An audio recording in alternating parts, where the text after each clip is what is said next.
War के time में Iran ने गौरी एक नया सरप्राइजिंग एलिमेंट अब छोड़ दिया है हमारे ऊपर। और हम सब इस टाइम पे बहुत क्वेश्चनेबल पोजीशन पे हो गए हैं कि इससे अब क्या नया असर आने वाला है। ईरान वर्सेस यूएस और ईरान वर्सेस इसराइल की जो पूरी वॉर है उसके अंदर हमने देखा है बहुत ट्विस्ट एंड टर्न आए हैं। बट ये चीज हमें पता था कि आने वाली है, पर इस तरीके से और इस टाइम पर आएगी इसका मुझे बिल्कुल नहीं पता था। मैं अपने दर्शकों को बता दूं कि ईरान के अंदर जो अल खमीनी के जो बेटे हैं मुश्तबा खमीनी, उनको अपना सुप्रीम लीडर बना दिया गया है।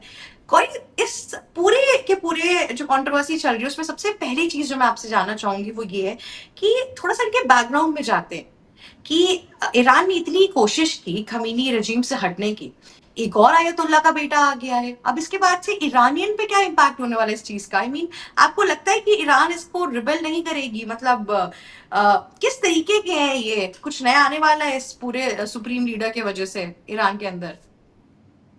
शिवी, पहली बात तो धन्यवाद कि आपने मुझे इस डिस्कशन के लिए काबिल समझा कि मैं अपना ओपिनियन यहाँ दे सकूँ। देखिए, सिंपल सी बात है कि 1980 से ईरान में एक थियोक्रेसी चल रही है, जिसका मतलब है कि राज्य जो है वहाँ पर वो आयतुल्ला, एक रिलीजियस लीडर हैं, वो चलाते हैं। पहले उनके फादर थे, फिर आयतुल्ला खमेनी थे, अली खमेनी, और अब उनके बेटे जो हैं। और ये जो खबर है वो काफ़ी रैप्स में रखी गई, क्योंकि पूरे परिवार को एक तरीके से यूएस ने सिर्फ इस बेसिस पे मार दिया कि हमें ऐसी फीलिंग आ रही है कि वॉर हो जाएगी। इस पे बहुत जोक्स पे हुए कि वाइब्स के बेसिस पे पहली बार एक वॉर छेड़ दी गई है।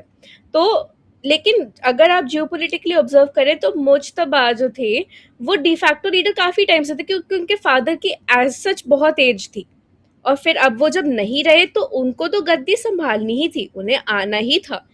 अब इसमें अगर आप समझें कि ये बहुत गलत हो गया है लोगों के साथ, तो आपको ये भी समझना होगा कि 1980 से पहले का जो रेजिम था वो सीआईए स्पॉन्सर्ड था। तो ईरान एकदम फ्री नहीं था। आपको बुरखा ना पहनने की फ्रीडम थी, लेकिन आप पॉलिटिकली तो अमेरिका के गुलाम थे। तो एकदम थियोक्रेसी हटाना आपके मेरे हाथ में नहीं है। और अगर मुझे जियोपॉलिटिकली एनालाइज करना है, अगर आयतुल्ला का रिलेशन इंडिया के साथ अच्छा रहता है तो हमें क्या फर्क पड़ता है? उस चीज में हमें ये सोचना हम्म। चाहिए कि हमारी जियोपॉलिटिक्स, हमारा तेल और हमारा चाबहार पोर्ट किस फायदे में रहेगा। क्योंकि देखिए, जिसको भी अपना देश अच्छा नहीं लगता वो अपने मेरिट पर दूसरे देश माइग्रेट कर कर एक नया जीवन शुरू कर सकते हैं। लेकिन इतने सालों से वहां पर थियोक्रेसी है, हम उसको डिस्कार्ड नहीं कर सकते। मुझे अयदुल्ला खमीनी के जो ये बेटे हैं मुश्तबा खमीनी, इसमें ना एक बहुत इंटरेस्टिंग फैक्टर देखने को मिल रहा है। ईरान इस पूरे वॉर के अंदर ना बहुत ही अनप्रडिक्टेबल मन के सामने आया है। सबसे पहले ईरान के ऊपर अटैक हुआ, चलो वो अनसेड अटैक था, ठीक है। उसके बाद से उसने 13 से ऊपर मिडिल ईस्ट कंट्रीज पर अटैक करना शुरू कर दिया। क्यों किया? उस अग्रेशन में, उस इमोशन में आके कर दिया, और उसके बाद से वो खुद ही सॉरी बोलने में चला गया। तो मुझे लग रहा है कि यहाँ पर एक खतरा जो इंडिया के लिए मंडरा सकता है वो ये है कि अली खमीनी की अगर मौत उनके बेटे भूल जाए और अगर वो उनके पास कोई चारा ना बचे एंड में और उनको यूएस का साथ देना पड़े, तो जो ईरान के पास इतना बड़ा ऑयल एसेट है और गैस एसेट है उसके ऊपर दिक्कत आ जाएगी। और इंडिया का दो जो चीज है ईरान के ऊपर बहुत ज्यादा रिलायड है, पहला ऑयल है। चलिए ऑयल तो हम रशिया, सऊदी अरेबिया और यूएई से खरीद लेंगे, पर सऊदी अरेबिया और यूएई से बहुत सस्ते दामों पे हमें ईरान से ऑयल मिल जाता है, और जियो पॉलिटिकली भी हमारे लिए थोड़ा ज्योग्राफी वाइज हमारे लिए पास पड़ता है, राइट। लेकिन शाहबार पोर्ट का क्या? वो एरिया हमारे लिए बहुत ज्यादा इंपॉर्टेंट है इस टाइम पर, क्योंकि अगर हम सेंट्रल एशिया तक नहीं पहुंच पाएंगे पाकिस्तान की वजह से, तो हमारे लिए दिक्कतें और बढ़ती ही जाएंगी। तो आपको क्या लगता है कि मुश्तबा खमीनी का जो इंक्लाइनेशन है वो यूएस की तरफ आएगा कि नहीं आएगा, या फिर अगर जिस अलायंस में इंडिया चल रही है वो वैसा ही चलेगा और हमारी ट्रेड में कोई दिक्कत नहीं आएगी? देखिए शिवी, एक बात तो आप ध्यान रख लीजिए कि ईरान, इराक, ये सब देश चांट करते हैं डेथ टू अमेरिका। तो जब तक यहाँ ओके। पर सत्ता पलट नहीं होती, रेजा पहलावी नहीं आते हैं, तब तक तो प्रो ट्रम्प आप भूल जाइए। कोई भी अपने पिता के हत्यारे के साथ हाथ नहीं मिलाएगा। इतना तो कोई भी दरिया दिल या फिर इतना कोई भी पॉलिटिकली मोटिवेटेड नहीं रह सकता या पावर का भूखा नहीं रह सकता। वो मरना प्रेफर करेगा रादर देन ट्रम्प के साथ हाथ जोड़ ले, क्योंकि उसके पूरे खानदान को खत्म किया गया। सिर्फ पिता नहीं, छोटी सी बच्ची थी उनके घर की, उसकी बहन थी, कितने लोग थे जिनकी डेथ हुई है। खामेनी के खानदान को नुकसान पहुंचाया गया है। तो अगर मैं खामेनी की जगह होती, मुश्तबा खामेनी की जगह होती, तो मैं तो ट्रम्प से कभी हाथ ना मिलाती। जहां तक इंडिया की बात आती है, देखिए ईरान एक शिया देश है, माइनॉरिटी देश है, और इंडिया ने हमेशा माइनॉरिटीज की सपोर्ट किया है। तो हम लोग ईरान को वो स्ट्रेंथ, वो प्रोटेक्शन, वो एक अलायंस देंगे जो उनको पाकिस्तान, टर्की या अपने बाकी पड़ोसियों से शायद ना मिले। चाहे यूएई और सऊदी अरेबिया के साथ वो अपने रिलेशन ठीक कर लें, लेकिन इंडिया जैसा पावरफुल अलाय उनको कहीं नहीं मिलेगा। रशिया और चाइना के साथ भी ईरान बनाकर चलना चाहेगा। मैं आपको दावे से कह सकती हूँ कि यूएस के साथ अगले 50 साल तक तो रिलेशन ठीक नहीं होंगे। मिनिमम मिनिमम आप 20 साल लेकर चलिए रीसेट होने में। उससे पहले रीसेट मुझे नहीं दिखाई देता है मेरे एनालिसिस के हिसाब से। रीसेट भी नहीं, लेकिन ये जो मुश्तबा खमीनी है ये ट्राई तो करेंगे कि मिडिल ईस्ट के साथ इनके रिलेशंस अच्छे हो जाए। क्या ये लोग ईरान क्या वापस से ऑयल एसिड गेम में आ पाएगा? क्या ईरान इस वॉर से, तो जो वॉर जिस तरीके से जिस तरफ जा रही है, बहरूत पे अटैक हो रहा है, बहुत जगहों पे अटैक्स होना शुरू हो गए हैं, एक तरीके से middle east versus US and Israel हो चुका है यहाँ पे, राइट? और इसमें यूरोपियन यूनियन का पूरा साथ आपका यूएस और इसराइल के साथ ही है। इंडिया का भी प्रो है ऑलमोस्ट, कहीं ना कहीं अगर वॉर छिड़ी तो हम इधर ही साइड में लेंगे। तो इस पूरे वॉर के अंदर जो ऑयल इम्बैलेंस हो रहा है वो तो अपनी ही जगह है, लेकिन आगे जाके और क्या रेपोक्रेशंस आने वाले हैं, कि वॉर क्या और ज्यादा दूर जाने वाली है? क्योंकि अगर आप देखिए तो ईरान के पास इतना इक्विप्ड नहीं है कि वो इससे ज्यादा वॉर कर सके। 1-1.5 हफ्ता मैक्सिमम वो सस्टेन कर पाएगा, राइट? लेकिन अब मुश्तबा खमीनी के आने के बाद से क्या आपको लगता है कि यहाँ पे कुछ बैक ऑफ होगा, नेगोशिएशन की बात होगी? जैसे ईरानियन प्रेसिडेंट ऐसा सोच तो रही है कि किसी तरीके से अब सीज फायर हो जाए, क्योंकि ईरान फिर पूरी तरीके से डिमिनिश हो जाएगा, राइट? यहाँ पे वॉर खत्म होने का कुछ आपको आसान दिख रहा है, या फिर ये भी यूक्रेन की तरह लड़ते ही रहेंगे, लड़ते ही रहेंगे? देखिए, मैं आपको सच बताऊं तो रशिया को कितना ज़्यादा एलिनेट किया गया। पूरे यूरोपियन यूनियन ने, यूएस ने भी एक तरीके से यूक्रेन को ही एमिनेशंस दिए, लेकिन 4 साल हो गए हैं उस वॉर को।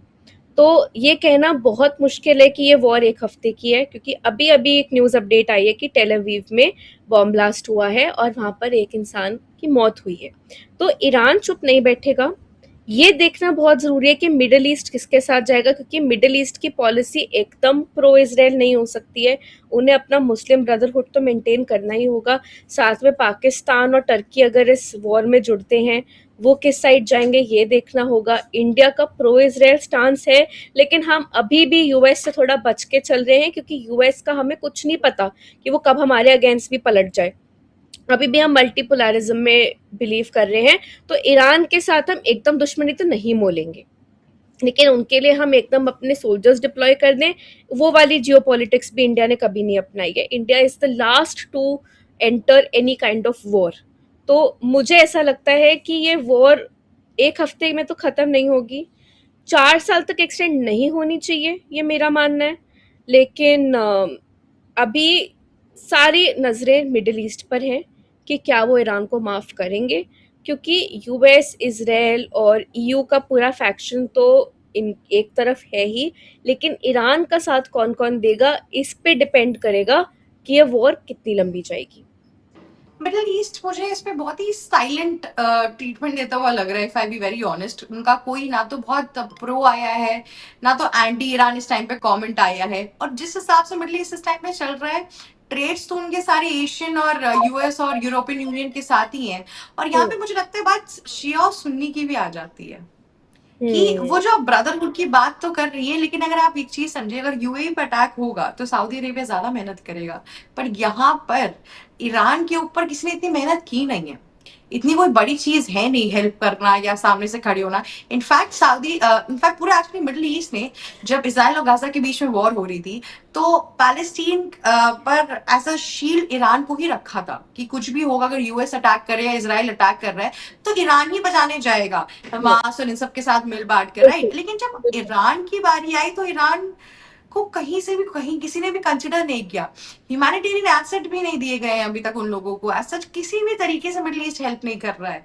मिडिल ईस्ट मुझे ये लग रहा है कि एक तरीके से सांप भी मर जाओ लाठी भी ना टूटे, उनके लिए मुझे लग रहा है ईरान एक बहुत ही।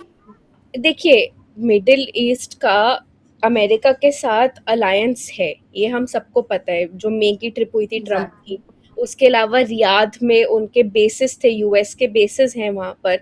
और ईरान ने फालतू पंगेबाजी भी की है, चाहे यूएस को अटैक हाँ। किया, फिर मिडिल ईस्ट की जमीन पर अटैक किया है।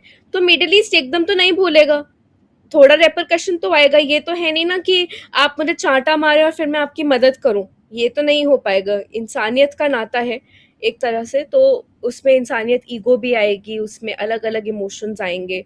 तो अभी तो ईरान को काफी बचकर चलने की जरूरत है। ठीक है, एकदम आप यूएस के साथ अलाय मत कीजिए, बट आप अपने मिडिल ईस्टर्न ब्रदर्स को भी बनाकर रखिए। अभी वो इंटरनल पॉलिटिक्स की वजह से बहुत गीदड़ भपकियां दे रहे हैं कि हम देख लेंगे, हम झुकेंगे नहीं, हम डरेंगे नहीं। भाई, डरने झुकने का स्कोप अब रह ही कहाँ गया है? तुम्हारा खमेनी जो लीडर था वो खत्म हो गया है। अब उसका बेटा जब नई सत्ता संभालेगा, उसको अपनी जान बचानी होगी, उसको लोगों के साथ संबंध बनाकर रखने होंगे, क्योंकि अकेला शेर जंगल पे राज नहीं कर सकता, उसको सबके साथ अलायंस बना के रखना होगा। और जैसा मैं हमेशा कहती हूँ कि हाथी सबसे ज्यादा मजबूत और पेशेंट होता है। इंडिया के साथ रिलेशन बनाना ईरान के ही हित में है। इसराइल ने तो ऑलरेडी इंडिया के साथ अच्छे रिलेशन बना ही रखे हैं। यूएस भी बहुत फूक फूक के कदम रख रहा है, इंडिया को ज्यादा ट्रिगर नहीं कर रहा है इस पॉइंट पे, क्योंकि इंडिया की पोजीशन साउथ ईस्ट एशिया में बहुत मजबूत है। चाइना एक तरीके से एक स्ट्रांग एग्जैक्टली। पावर है, और उसके बाद हम सबसे बड़ी डेमोक्रेसी है, हम सबसे बड़ी कंज्यूमर मार्केट है। तो हमारे साथ पंगा लेना किसी के भी फेवर में नहीं है। बात आप बिल्कुल सही कह रही कि पंगा तो इंडिया से नहीं ले सकते, क्योंकि आप इंडिया से पंगा ले लोगे तो आपको चाइना के खिलाफ कोई एसेट बचेगा नहीं।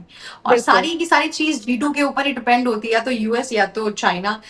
देखते हैं इस खमीनी के इस पूरे जो नया सुप्रीम लीडर आ रहे हैं, जिस हिसाब से इंडिया या वर्ल्ड तो नहीं क्या ही एक्सेप्ट करेंगे। पहले तो ईरान के अपने जो लोग हैं उनका भी इन्हें एक्सेप्ट करना बहुत ज्यादा जरूरी है।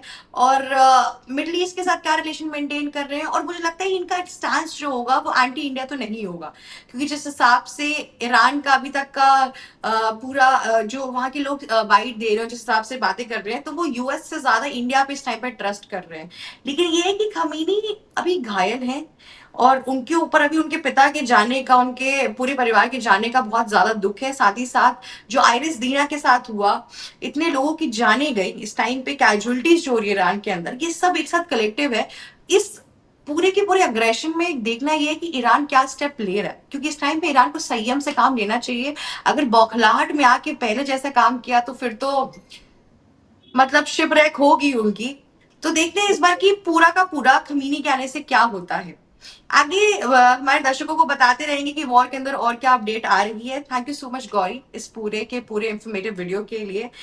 हम अपने दर्शकों को इसलिए पहले बता देते हैं क्योंकि एक क्वेश्चन आता है कि अच्छा बेटा आ गया तो क्या इम्पैक्ट आने वाला है, ये सब कुछ। तो ये काफी इंटरेस्टिंग टॉपिक्स है। थैंक यू सो मच इतना इन्फॉर्मेशन देने के लिए। आशा करते हैं आप हमारे साथ और भी इस वॉर के करे टाइम में जुड़ती रहेंगी। ABC हिंदी न्यूज, आज ही जुड़िए हर खबर के साथ।